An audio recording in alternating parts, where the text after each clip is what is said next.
நார்சிஸ் personality தன்மை உள்ளவர்களோடு business பார்ட்னராக life பார்ட்னராக நீங்கள் எப்படி வாழ வேண்டும் என்பதற்கான ஒரு உளவியல் விழிப்புணர்வு வீடியோ தான் இந்த பதிவு. Welcome to MSK life clinic foundation. எங்களுடைய நிறுவனம் வாழ்வியல் சார்ந்த வளர்ச்சி, வாழ்வியல் சார்ந்த கல்வி, பொருளாதாரம், சமூக நலம், உளவியல் சார்ந்த உடல் ஆரோக்கியம் இவற்றை முறைப்படுத்தவும், இதனால் ஏற்பட்ட பாதிப்புகளிலிருந்து விடுபடவும், பல்வேறு பிரச்சனைகளுக்கு தீர்வு முறைகளுக்கான உளவியல் ஆலோசனை, வழிகாட்டல், உளவியல் சிகிச்சை கொடுத்து வருகிறது.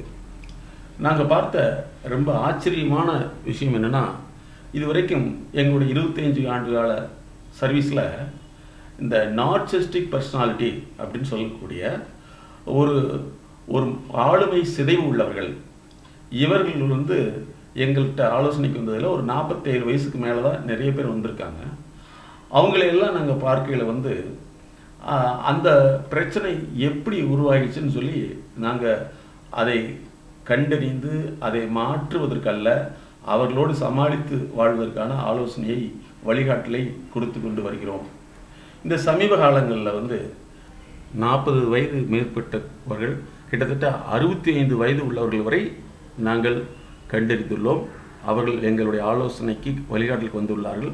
அவர்களிட்டிருந்து நாங்கள் எதை கண்டு உணர்ந்தோமோ, அவங்க எப்படிப்பட்டெல்லாம் கஷ்டப்படுறாங்க, எப்படிலாம் பாதிக்கப்பட்டுறாங்க அப்படிங்கிறத கண்டறிந்தோமோ, அதாவது 40லிருந்து 65 வயசுக்குள்ளவங்களை கண்டறிந்தோமோ, அந்த பிரச்சனைகள் சமீப காலமாக 20 வயசில் உள்ளவர்களுக்கு ஏற்படுகிறது என்பதுதான் ஆச்சரியமான செய்தியாக உள்ளது. இப்போ 22 வயசில் உள்ளவங்க இந்த நார்சிஸ்டிக் பர்சனாலிட்டியாக மாறிட்டு வர்றாங்க. அதை பற்றிய ஒரு விழிப்புணர்வு தான் இந்த வீடியோ பதிவு. இந்த நார்சிஸ்டிக் பர்சனாலிட்டி என்ன அப்படிங்கிறத தெரிஞ்சுக்கணும்.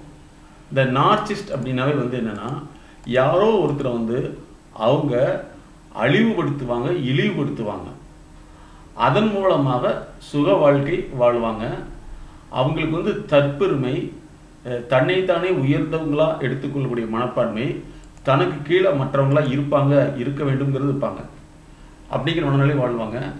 இவங்க ஒரு நபரை செலக்ட் பண்ணிட்டாங்கன்னா, அந்த நபருடைய நடத்தை, உணர்வு, எண்ணங்கள், இந்த மாதிரி அவங்களுடைய அனைத்து வழிகளையும் கணித்து அவங்க வாழ்க்கையில் சிக்கலை ஏற்படுத்தி, அந்த சிக்கல் மூலமாக அவர்களை தன் அகத்தை கொண்டு அதன் மூலமாக சுக வாழ்க்கை வாழக்கூடியவர்களுடைய செயல்பாடு தான் இந்த நார்சிஸ்ட் அப்படின்னு சொல்லக்கூடியது.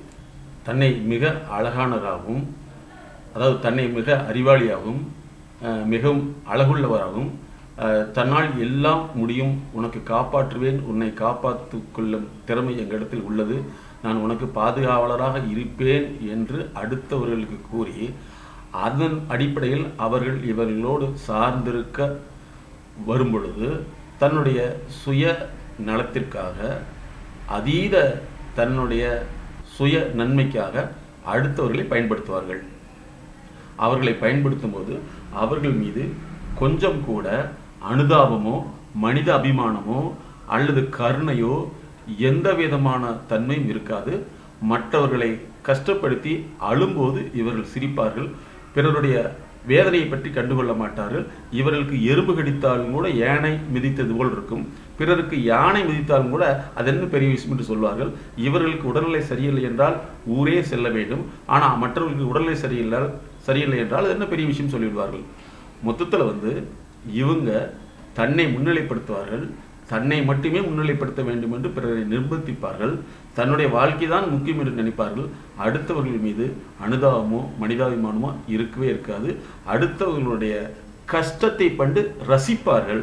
அடுத்தவர்கள் கஷ்டப்படுவதாக சொன்னால் ஆனந்தப்பட்டு ஆறுதல் கொடுப்பது மாதிரி கொடுத்து கொண்டே ரசித்து கொண்டிருப்பார்கள். 24 மணி நேரம் பிறரை இன்பப்படுத்துவது போல் துன்பப்படுத்துவார்கள். இன்பப்படுத்தி அவர்கள் துன்பப்படுத்துவது போல் அவர்களுக்கு தெரியாத மாதிரி பாதுகாத்துக் கொள்வார்கள். ஒருவேளை அவர்கள் துன்பத்திலிருந்து வெளிவர வேண்டும் என்று நினைத்தால் தன்னுடைய இன்பமான வார்த்தைகள் மூலமாக அவர்களை புதுப்பித்து மறுபடி துன்பப்படுத்துவார்கள். அதாவது அடிச்சு மயக்க போட்டு விடுதுன்னா மறுபடியும் தண்ணி கொடுத்து அடிக்கிற மாதிரி. இது அவர்களுக்கு ஆனந்தமாக இருக்கும். இவங்க விட்டு எங்கேயுமே வெளியில் போகாத மாதிரி அவர்களை சுற்றி எந்த விதமான தொடர்பு இல்லாமல் தொடர்புள்ளவர்களை துண்டித்து தனிமைப்படுத்தி அவர்களை இவர்கள் வாழ்க்கை கொடுக்கிறேன் என்ற பெயரில் அவருடைய வாழ்க்கையை இவர்களுக்காக வாழச் சொல்வார்கள். இந்த நார்சிஸ்ட் அப்படிங்கிற வேர்டை எப்போ ஸ்டார்ட் ஆச்சுன்னா 20ஆம் நூற்றாண்டில் ஒரு இன வெறி சார்ந்த வார்த்தையாக தான் இந்த நார்சிசம் அப்படிங்கிறது வந்துச்சு. அதிலிருந்து தான் நார்சிஸ்ட் வந்துருச்சு. அதாவது ஒரு குறிப்பிட்ட இனம் இன்னொரு இனத்தை டாமினேட் பண்ணக்கூடியது அப்படிங்கிறது தான் இந்த நார்சிஸ்டுடைய கோட்பாடு. சரி, இப்போ நம்ம சப்ஜெக்டுக்கு வருவோம். இப்போ இந்த நார்சிஸ்ட் பர்சனாலிட்டி அப்படின்னு சொல்லக்கூடியவங்க எப்படி இருப்பாங்க அப்படின்னு சொன்னால், அடுத்தவங்களுடைய உணர்வுகளை இவங்க ஹெல்ப் பண்ணுற மாதிரி ஹெல்ப் பண்ணி அவர்களை டாமினேட் பண்ணுவாங்க. இப்போ ஒரு 40 வயசுக்கு மேலே எங்ககிட்ட ஆலோசனை வரக்கூடியவங்களை நாங்கள் பார்க்குறோம். அதில் என்னன்னு சொன்னால், அவங்க தன்னுடைய பார்ட்னர், அது பிஸ்னஸ் பார்ட்னராக இருக்கலாம், லைஃப் பார்ட்னராக இருக்கலாம், அந்த லைஃப் பார்ட்னருடைய சொத்துக்களை அவங்களுடைய அனைத்து டாக்குமெண்ட்டையும் தன்னகத்தே வைத்து கொண்டு அல்லது தன்னிடத்தில் கொண்டு கொடுக்குறவங்களுக்காக தொடர்ந்து அன்பு அப்படிங்கிற விஷயத்தை காமிச்சிட்டே இருப்பாங்க. இவங்க நம்பி கொடுத்த பின்னாடி அவங்கள டாமினேட் பண்ணி அவங்க வெளியே அனுப்பிச்சிருவாங்க. இது ஒரு வகை. இது பிஸ்னஸ் பார்ட்னராக இருக்கலாம், லைஃப் பார்ட்னர். இந்த மாதிரி உள்ளவங்கள்ட்ட பாதிக்கப்பட்டவர்கள் ரொம்ப கஷ்டப்படுவாங்க. அதாவது இப்போ லைஃப் பார்ட்னராக இருக்கலாம், இல்லை பிஸ்னஸ் பார்ட்னராக இருக்கலாம். இது ஆண் பெண்ங்கிறது வித்தியாசப்படுத்த வேண்டியதில்லை. நாங்கள் பார்த்த கேஸ் ஹிஸ்ட்ரியை உங்களுக்கு சொல்கிறோம். இந்த வீடியோவை முழுமையாக பாருங்கள். ஏன்னா நிறைய வீடியோக்களில் உங்களுக்கு அதை விளக்கத்தை சொல்லியிருப்பாங்களே தவிர அது எப்படி இருக்குதுங்கிறத சொல்லியிருக்க மாட்டாங்க. எங்களுடைய வாழ்வியல் நிறுவனத்தின் மூலமாக நாங்கள் கண்டிருந்த விஷயத்தை உங்களோடு சமூகம் நலன் கருதி இதை சொல்கிறோம். 40 வயதுக்கு மேற்பட்ட ஒருவர் வருகிறார். அவங்களுடைய லைஃப் பார்ட்னர் எப்போ டார்ச்சர் பண்ணிகிட்டே இருக்காங்க. டார்ச்சர்னா இவங்க சொல்கிறத கேட்கணும். இவங்களை அடிக்கடி இவங்க என்ன நினச்சிக்குவாங்கன்னா, என்னை நீ விரும்புகிறியா அல்லது நான் கூட நட்பாக இருக்கிறேனாங்கிறத செக் பண்ணி அதற்கு சாதகமான அவங்க நினைக்கிற மாதிரி பதில் வரலைன்னா இவர்களை விரும்பலைன்னு சொல்லி டார்ச்சர் பண்ணுவாங்க. உதாரணத்துக்கு என்னென்னா, ஒரு ஹஸ்பண்டு அவர் ஒரு நார்சிஸ்ட். அவர் நல்லா தூங்கிட்டு இருக்கிற ஒய்ஃபை இந்த எலக்ட்ரிக்கல் இந்த வீட்டில் ஓஸ் கிடைக்கும், பைப் கிடைக்கும். அந்த பைப்பில் சப்புன்னு அடித்து எந்திரிச்சு, இப்போ சொல்லு நீ உண்மையிலேயே என்னை விரும்புறியான்னு கேட்குறாங்க. இப்போ இந்த பொண்ணு என்ன செய்யுது, அழுதுட்டு நான் உன்னை தான் விரும்புகிறேன் அப்படின்னு சொன்னால் நம்பாமல், இது யாராவது ஒரு டாக்டர் நீ என்னை விரும்புகிறது உண்மைதான் அப்படின்னு சொல்லணும் அப்படின்னு சொல்லிட்டு எல்லா டாக்டர்கிட்ட கூட்டிகிட்டு போய் என்னை விரும்புதா இல்லையான்னு செக் பண்ணுறாங்க.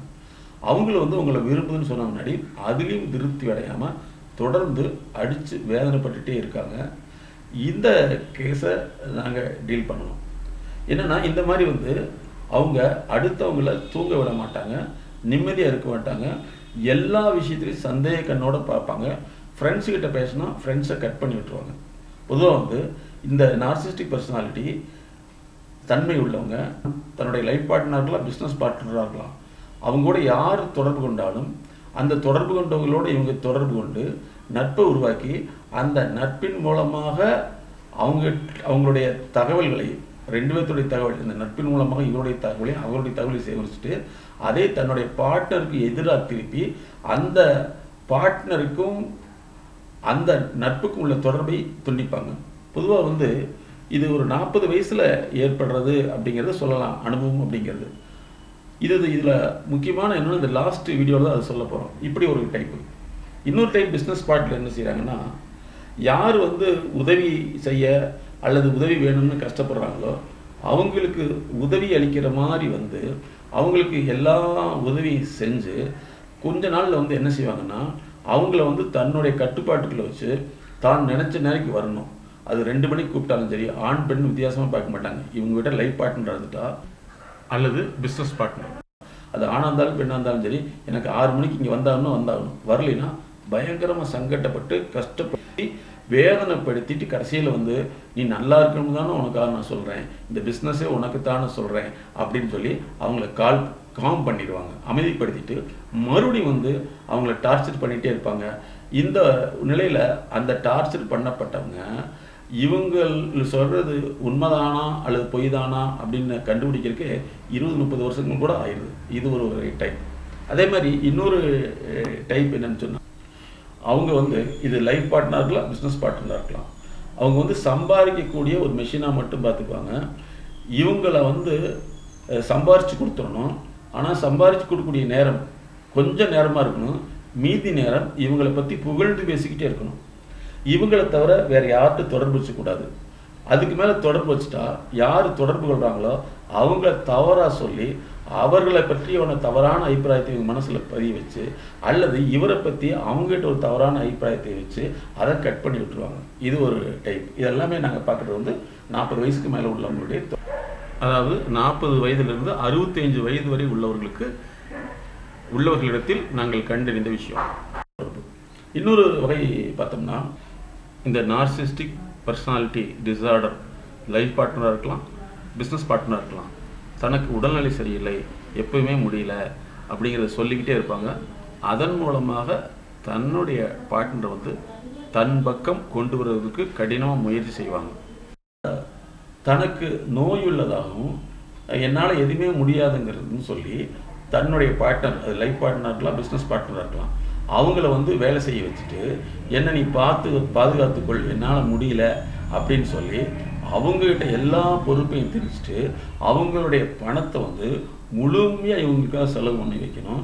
அவங்ககிட்ட எந்த சேவிங்ஸுமே இருக்கக்கூடாது அப்படிங்கிறதுல கண்காணிப்பாக இருப்பாங்க.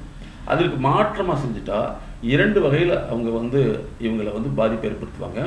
ஒன்று, அன்பு என்கின்ற பேரில் வந்து அதிகமாக அன்பாக இருக்கிற மாதிரி காமிச்சு அதை வந்து தன் பக்கம் கொண்டு வருவாங்க. அப்படி இல்லைன்னா அடுத்து வந்து எதிர்முனையில் வந்து அன்புக்கு மாற்றமாக ஆக்ரோஷம், அதிக கோபம், வன்மமான வார்த்தைகள் அப்படி சொல்லி அவங்கள ரொம்ப டார்ச்சர் பண்ண வச்சு அவங்க அந்த கடைசி டயத்தில் வந்து இவங்க உடனே காம் பண்ணிடுவாங்க. இதில் இன்னொரு கேஸ் ஹிஸ்ட்ரி என்னென்னா, ஒரு நார்சிஸ்டிக் விமன் ஹஸ்பண்டை வந்து உறவுகள்கிட்ட பிரிச்சிடுறாங்க. அம்மாவை பற்றி தப்பாக சொல்லி அம்மாவே வந்து நிற்க வச்சு மகனை வச்சு கேள்வி கேட்க வைக்கிறாங்க. அம்மா வேதனைப்படுது. அக்கா தங்கச்சிகளுடைய தொடர்புகளை துண்டிக்கிறாங்க. சித்தப்பா பெரியவர்களுடைய தொடர்புகள்லாம் துண்டிக்கிறாங்க. துண்டிச்சுட்டு அவங்க அண்ணங்கிட்ட சொல்லி பெரிய பிரச்சனை உண்டாக்கி இவங்களை வந்து மன நிம்மதியெல்லாம் படுறாங்க. அப்புறம் ஏதோ ஒரு சூழ்நிலையில் வந்து இவருக்கு வந்து கீழே விழுந்து முகத்துல காயமாயிடுது. காயமாயிட்டு வீட்டுக்கு வந்த முன்னாடி இவங்க அந்த சமயத்தில் வந்து என்னோடு நீ பால் உறவு வச்சுக்கணும்னு சொல்லிட்டு அந்த காயத்தையும் கூட பார்க்காம இவரை வந்து எக்ஸ்ப்ளாய்ட் பண்ணுறாங்க. இது இவருக்கு வந்து இதை அன்புன்னு நினச்சிட்டு இருக்காரு. ஆனால் கொஞ்ச நாளத்துக்கு பின்னாடியே தெரியுது தொடர்ந்து நடக்கல. இதெல்லாம் பார்த்தீங்கன்னா 47 வயசுல மேலே 45 வயசுக்கு மேலே நடக்கக்கூடிய விஷயம். இப்போ இந்த சமீபம் ஒரு வருஷத்தில் நாங்கள் பார்த்த விஷயங்கள் வந்து எங்களுக்கு ரொம்ப ஆச்சரியமூட்டதாக இருந்தது. என்னன்னு சொன்னால், 20 வயசு ஒரு பெண்ணுன்னே வச்சுக்கலாமே, அவங்க வந்து கல்யாணமே வேணான்னு சொல்கிறாங்க. ஏகப்பட்ட மாப்பிள்ளை வருது, எந்த மாப்பிள்ளையும் வேணான்னு சொல்கிறாங்க. ஆனால் ஒரு மாப்பிள்ளை வந்து செலக்ட் பண்ணிடுறாங்க. அந்த செலக்ட் பண்ணுற பின்னாடி அந்த காலகட்டத்திலேயே செலக்ட் பண்ணி கல்யாணத்துக்கு நிச்சயம் பண்ணிட்டாங்க. ஒரு 6 மாதம் இருக்குது. 6 மாதம் இருக்கையிலே வந்து அடிக்கடி ஃபோன் பண்ணுறாங்க. ஃபோனில் பேசி ஆகணும். ஃபோனில் பேசுறது கொஞ்சம் ஒரு வேலை இருக்குன்னு சொன்னால் நான் சூசைட் பண்ணுறேன்னு சொல்லி மிரட்டுறாங்க. இவங்க வந்து ஐயோ பண்ணிடக்கூடாதுன்னு மறுபடியும் தாழ்ந்து போகிறாங்க. இவங்க வந்து என்ன செய்யறாங்க, ஒரு குறிப்பிட்ட காலத்தில் இவர் வந்து அதாவது வந்து ஒரு பொதுத்துறை நிறுவனத்தில் வேலை செய்கிறாரு. அந்த நிறுவனத்தில் போய் இவர் இருக்கிற டேபிளில் இவங்களோட ரிலேஷனை வச்சு செக் பண்ண சொல்கிறாங்க. இந்த மாதிரி வந்து டேபிள் ஏதாவது ஃபோன் நம்பர் வச்சுருக்காரு என்ன இருக்கான்னு செக் பண்ண சொல்கிறாங்க. அவங்களும் வந்து ஆஃபீஸில் பர்மிஷன் வாங்கிட்டு மேரேஜ் விஷயமா பேச பண்ணுற மாதிரி சொல்லி செக் பண்ணுறாங்க. அப்போவும் இவங்களுக்கு தெரியல. இவங்க தொடர்ந்து வந்து எது செஞ்சாலும் நான் சூசைட் பண்ணிக்கணும்னு சொல்லி இவங்களை வந்து பயப்படுத்துறது அல்லது த்ரெட்ன்னு சொல்லக்கூடிய ஒரு மாதிரியான ஒரு அச்சத்தை உருவாக்குறது, இந்த மாதிரி பண்ணுறாங்க. இவங்களும் வந்து நம்ம மேலே அன்புன்னு நினச்சி கல்யாணம் பண்ணிடுறாங்க.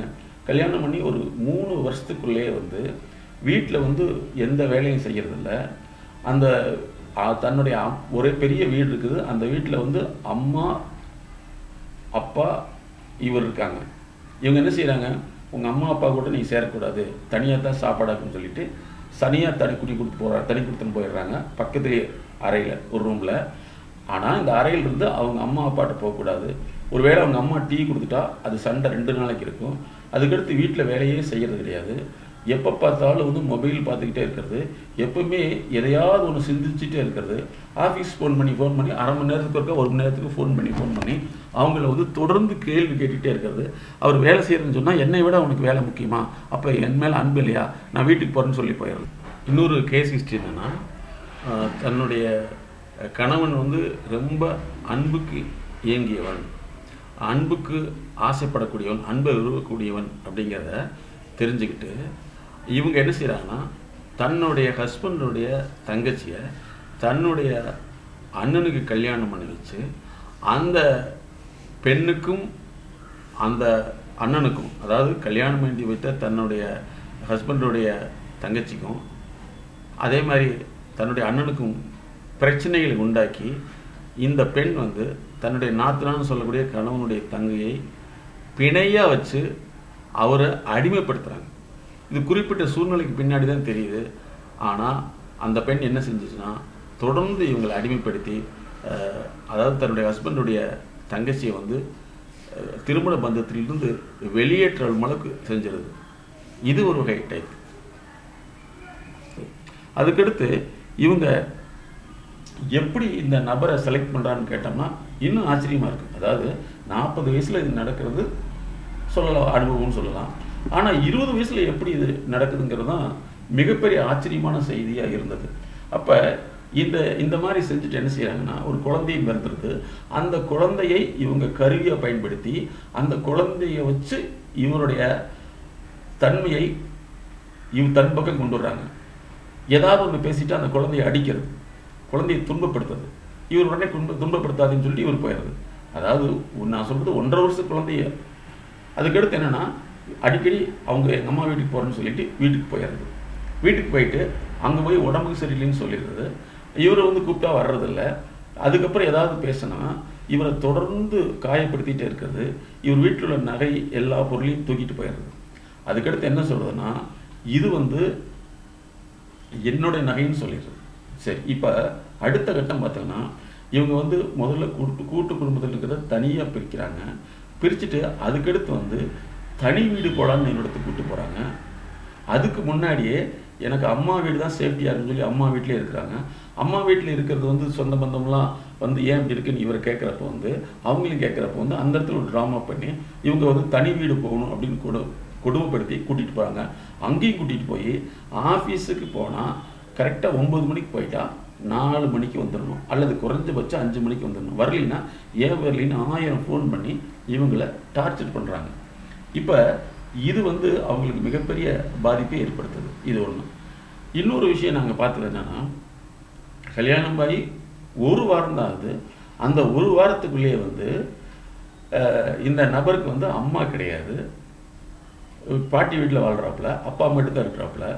ஒரே வாரத்தில் வந்து நீ வந்து அப்பா கூட பேசக்கூடாது, உங்கள் பாட்டி கூட பேசக்கூடாது, அத்தை கூட பேசக்கூடாதுன்னு சொல்லிட்டு அவங்கள சண்டை போட்டு அதே வீட்டில் ஒரே வாரத்தில் தனியாக இருக்கிறாங்க. இப்போ இவங்க சரி ஒரே பையன்தான் எப்படியோ கஷ்டப்படாமல் சந்தோஷம்னு நினச்சிடுறாங்க. ஆனால் அந்த பையனுக்கு வந்து சாப்பாடே போடுறது கிடையாது. ஆனால் பார்க்க வச்சுட்டு சாப்பிடுது. இது நினச்சா அம்மா வீட்டுக்கு போயிடணும்.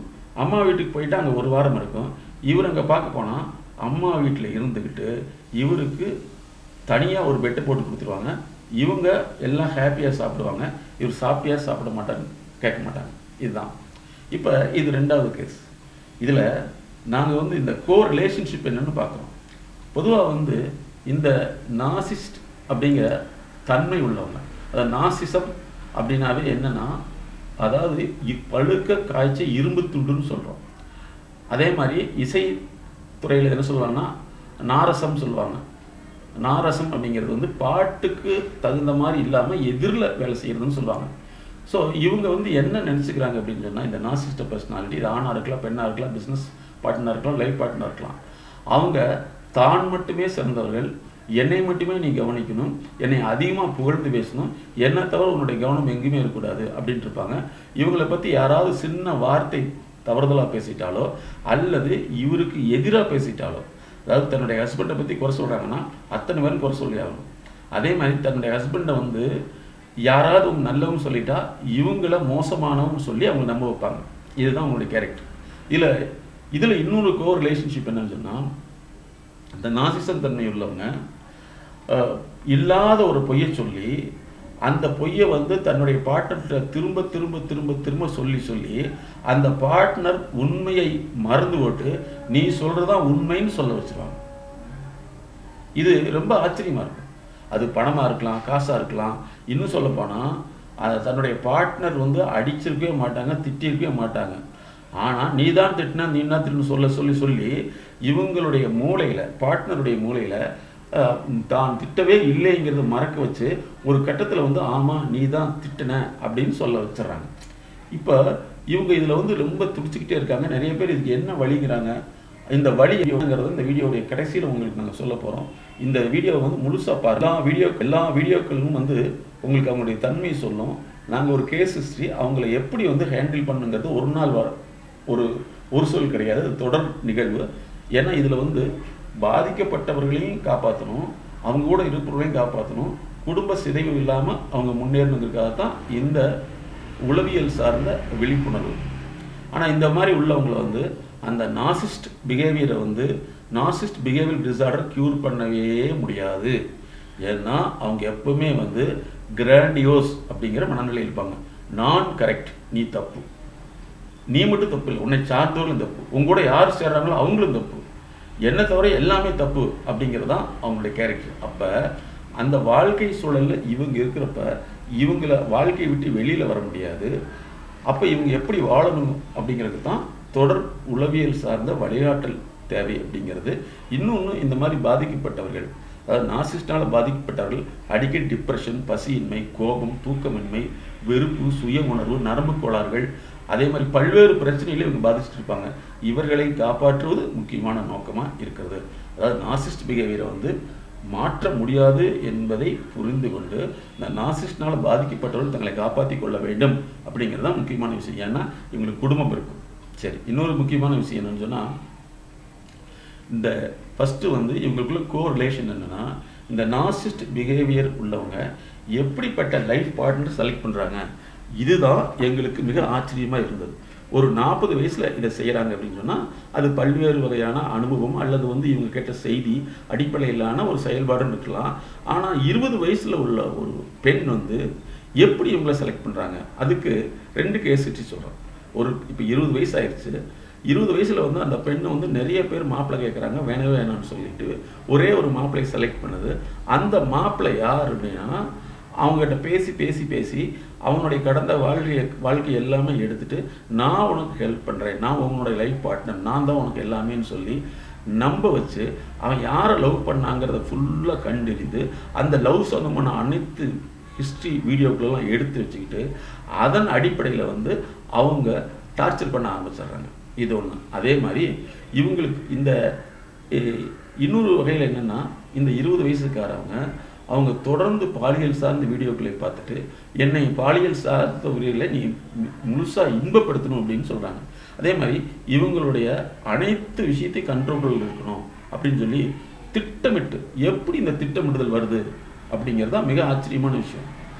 இது 20 வயசில். இதே மாதிரி இன்னொரு 20 வயசுலன்னா அவங்க +2 படிக்கிறாங்க. +2 படிக்கிறப்பவே வந்து இந்த மாதிரி வந்து ஒருத்தரை செலக்ட் பண்ணுறாங்க. அதை செலக்ட் பண்ணிவிட்டு 6 வருஷம் அவரை லவ் பண்ணி அதுக்கடுத்து வந்து கல்யாணம் பண்ணக்கூடிய சூழ்நிலை வந்த பின்னாடி, கல்யாணத்துக்கு வந்த பின்னாடி உன்னை என்னை பிடிக்கலை அப்படின்னு சொல்லி தொடர்ந்து டார்ச்சர் பண்ணுறாங்க.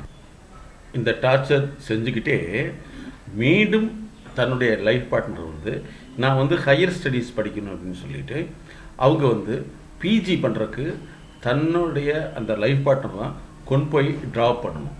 ஆனால் அங்கே ட்ராப் பண்ணிவிட்டு உடனே வந்துடணும், அங்கே நிற்கக்கூடாது. ஆனால் இவங்களை டார்ச்சர் பண்ணிகிட்டே இருப்பாங்க.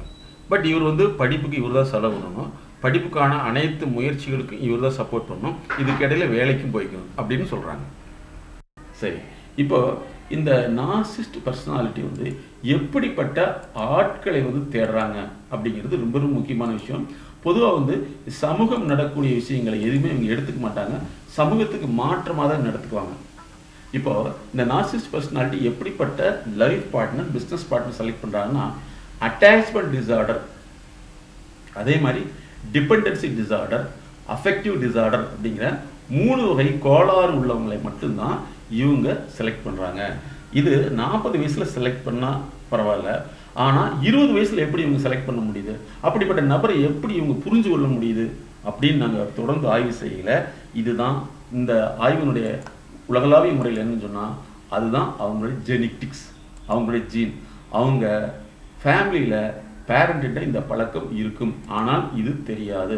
இதை தான் வந்து இன்டர்நேஷ்னல் லெவலில் என்ன சொல்கிறாங்கன்னா genetical information from the parent அப்படிங்கிறாங்க. சரி, இந்த பர்சனாலிட்டி எப்படின்னா 3 வகையான பர்சனாலிட்டி டிஸார்டர் தான் இவங்க தன்னுடைய லைஃப் பார்ட்னராகவும் பிஸ்னஸ் பார்ட்னராகவும் வச்சுப்பாங்க.